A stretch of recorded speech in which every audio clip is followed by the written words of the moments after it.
O encontro empresarial estimula o desenvolvimento da região do Vale do Paraíba. E você vai conhecer uma iniciativa que tem como objetivo promover o encontro informal de pessoas interessadas em negócios e empreendedorismo. A ideia do Empreende Café surgiu com uma reunião de pessoas que tinham interesse específico na causa do empreendedorismo. A reunião informal cresceu e se tornou um movimento que recebe hoje diversos tipos de profissionais. A gente recebe pessoas aqui da área de serviços, nós temos muitos coaches, que são profissionais autônomos, eles buscam se estabelecer por meio de relacionamento. Nós temos artistas, pessoas que têm talento muito específico e conseguem, através da rede, disseminar os seus trabalhos. Nós temos jovens que vêm simplesmente com uma ideia, com um sonho de transformar o mundo e, de repente, aqui ele vai ganhando mais força, ele vai crescendo, conhecendo pessoas e acaba conseguindo gerar e desenvolver tecnologia. Nós temos também pessoas aqui que representam instituições de ensino superior, nós temos empresários estabelecidos que apoiam a causa. Então, é um verdadeiro movimento, é uma sinergia muito positiva para construir prosperidade. E entre os frequentadores do Empreende Café está um ex-executivo de uma empresa americana, o argentino Cláudio Galdin, que hoje se dedica integralmente à arte. Questionado se dos encontros surgem boas parcerias, ele logo responde. Sim, certamente, É muito bom porque eu estou há pouco tempo aqui em São José dos Campos e eu tenho possibilidade de que as pessoas que fazem parte deste grupo me ajudem, inclusive, a divulgar meu trabalho, São José dos Campos é uma cidade em alto crescimento e é necessário, naturalmente, trazer tudo aqui para que os cidadãos que moram nesta cidade possam usufruir de tudo o que tem de bom. A arte é uma delas, Empreender parte do sonho para a ação e promover o desenvolvimento do empreendedorismo é o principal objetivo deste movimento.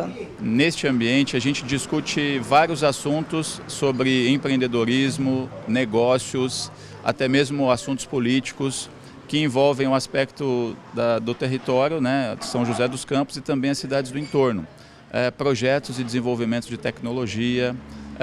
Nesse ambiente também é possível conectar pessoas, a gente chama de players desse ecossistema de empreendedorismo local. E essas reuniões, elas inclusive conseguem fomentar negócios, conseguem fomentar eventos maiores, como é o caso de um Startup Weekend, por exemplo, que é um evento de base tecnológica, O objetivo é reunir pessoas para desenvolver projetos de startups, que são essas empresas que vão utilizar a tecnologia para trazer valor para a sociedade e também para movimentar a economia. A iniciativa conta com o apoio de voluntários, como o caso da doutora Rose Lopes, que é presidente da ANEGEP, Associação Nacional de Estudos em Empreendedorismo e Gestão de Pequenas Empresas. Ela nos conta que o movimento vem se expandindo e está prestes a se tornar uma associação. Tem dependido só de trabalho voluntário. Só que quando você se esbarra, quando você quer uma continuidade e quer alcançar planos maiores, só contar com voluntariado não é suficiente. Então, por exemplo, tem tido diversas ações como o Startup Day, que você chama diversas pessoas que têm projetos, que têm ideias, para serem desenvolvidas com mentores. Então já foram várias vezes isso já aconteceu. Mas depois, quando você quer fazer uma continuidade de apoio a esses projetos que já foram mentorados pela uma primeira vez, então você tem a necessidade já de uma certa estrutura, uma certa continuidade. A Vale Empreender é uma associação constituída para todos, Acreditamos muito que qualquer pessoa pode e deve empreender, principalmente nesse momento da economia. O que a gente tem por objetivo aqui é promover encontros de pessoas para que elas possam, através do conhecimento sobre o empreendedorismo, gerar prosperidade para suas vidas. Então, é um evento aberto, a gente conta com a participação de todos. Nossa intenção é ampliar esse movimento para outras cidades do Vale do Paraíba. Então, se você de repente acha que São José dos Campos está um pouco longe de você, muito em breve a gente vai ter um evento Empreende Café acontecendo na sua cidade, no Vale do Paraíba. E, gente, os deficientes visuais aqui no Brasil continuam enfrentando grandes dificuldades de aceitação, inclusão, oportunidades e de locomoção. Acompanhe a reportagem de Loísa Maiana. Depender do transporte público nunca foi fácil. E para quem é deficiente visual, as coisas ficam ainda mais difíceis. Nicolas de Souza sente isso na pele todos os dias quando precisa pegar um ônibus na cidade onde mora. As dificuldades são inúmeras. A dificuldade é... assim, você tem que ficar no ponto esperando, às vezes... você tem que perguntar para alguém se o seu ônibus está próximo, se o seu ônibus está parado no ponto. Muitas vezes acontece de você estar aqui no ponto, às vezes o seu ônibus passar, você passar por despercebido, porque tem gente que avisa, tem gente que não avisa. Às vezes o ônibus para um pouco longe da calçada, para a gente subir também é meio complicado. São inúmeras dificuldades aí que nós temos que enfrentar. Uma outra opção é em cidades que possuem aplicativos que avisam o horário de chegada do ônibus. O problema é que sem acesso à internet, sem um aparelho celular com novas tecnologias, ou ainda assim utilizando tudo isso, fica difícil pegar um ônibus. Uma das maiores dificuldades do Nicolas é na hora de pegar o transporte público. Ele utiliza um aplicativo, mas só para encontrar a linha e o horário que o ônibus vai passar, ele leva uma média de 15 a 20 minutos, tempo suficiente, inclusive, para ele não ver o ônibus passar. É muita dificuldade, né? Porque primeiro que eu tenho que procurando selecionar a linha, e aí você tem que ir com calma, né? Às vezes você está no ponto de ônibus, está com um pouco de pressa, não dá tempo. É complicado. Em São Paulo, na 15ª edição do Parlamento Jovem, instituído pela Assembleia Legislativa do Estado, uma estudante apresentou a proposta de instalar painéis sonoros que avisam qual ônibus está parado e o seu destino.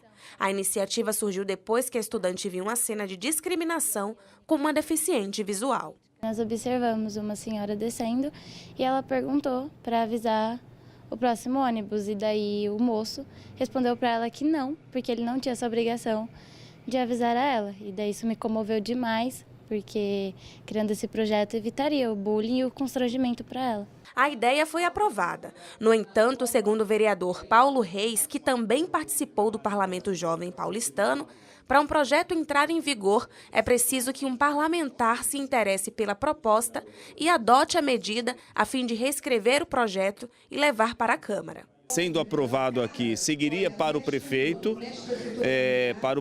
dizer se concorda ou não. Ele, inclusive, ressaltou que a aprovação desse projeto no Parlamento Jovem não significa que ele será aplicado. Essa questão do aprovado, ela é uma questão simbólica do Parlamento Jovem. Ela não, veja bem, é um exercício. O Parlamento Jovem é um exercício, então se aprovou dentro de um exercício prático, um exercício de conhecimento de como que é o funcionamento da Câmara. Essa é a ideia do Parlamento Jovem. Não quer dizer que tudo aquilo que foi apresentado que realmente vai se transformar em leis, né? Tem coisas que são, que ferem princípios dos poderes, que ferem a questão da iniciativa, do vício de iniciativa, da constitucionalidade, então, da legalidade. Então, são coisas que têm que ser avaliadas. Nem tudo aquilo que se apresentou, do ponto de vista do aprendizado, do ponto de vista do exercício, da questão didática, está ótimo, correto. Agora, da questão da execução, da aplicabilidade, aí são outras questões que precisam ser estudadas, mais aprofundadas, né? O fato é que a necessidade dos cegos existe. A proposta de instalação de sinais sonoros para auxiliar deficientes já foi até utilizada em alguns lugares. Mas ainda falta a aplicação desses e de outros projetos que deem acessibilidade. Enquanto a discussão continua na Câmara, deficientes visuais aguardam ansiosos para pegar um ônibus sem tantos transtornos. Vamos ao plantão da redação.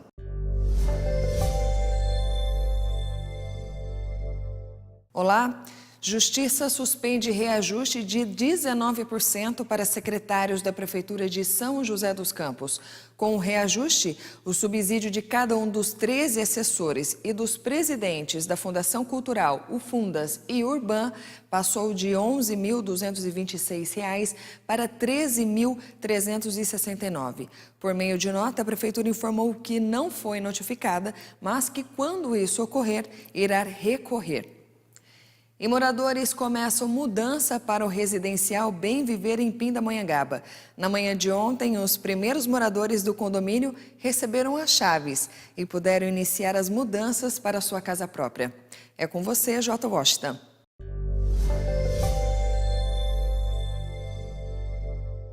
A Confederação Nacional do Comércio apresentou dados que mostram como o setor tem sofrido perdas nesse período de crise. De acordo com o levantamento, quase 20 mil lojas do comércio varejista foram fechadas ao longo de 2017. O ano de 2017 não foi muito bom para o comércio varejista. Foram 19.300 lojas fechadas em todo o país. E esse é o terceiro ano consecutivo em que o balanço entre aberturas e fechamentos fica negativo. Apesar disso, a comparação anual mostra que o fechamento das lojas diminui e muito. Em 2016, o saldo foi negativo em mais de 105 mil. Sendo assim, a perda foi de 82% menor em 2017 do que em 2016. Os dados da Confederação Nacional do Comércio de Bens, Serviços e Turismo afirmam que os estabelecimentos que mais fecharam foram os hiper e supermercados. Já na área das farmácias, perfumarias e cosméticos, houve mais aberturas do que fechamentos. Os estados que mais perderam foram o Rio de Janeiro e São Paulo, enquanto Santa Catarina foi o único que registrou aberturas de lojas em 2017, com mais de 207 estabelecimentos. Além disso, foi o estado que computou o maior aumento de vendas. Apesar das baixas, o levantamento de 2017 ter sido melhor do que o de 2016 acabou criando um otimismo entre os comerciantes. Um outro levantamento feito pela CNC revelou que a confiança do comércio teve uma alta de mais de 18% em fevereiro deste ano, comparado a fevereiro do ano passado.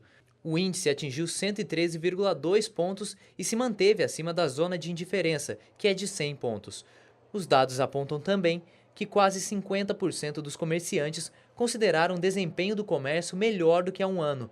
Com isso, a pesquisa mostrou também que as intenções de investimento subiram em mais de 2% em relação a janeiro deste ano e 15% em relação a fevereiro de 2017. Os comércios estão com maiores intenções de contratar funcionários e de renovar os estoques. A previsão da Confederação para 2018 é de que o comércio registre alta de 5%, o que significaria o maior crescimento de vendas desde 2012. Para ajudar o eleitor na tomada de decisão, algumas ferramentas ajudam na hora de escolher o candidato. E os detalhes você vai conferir já já.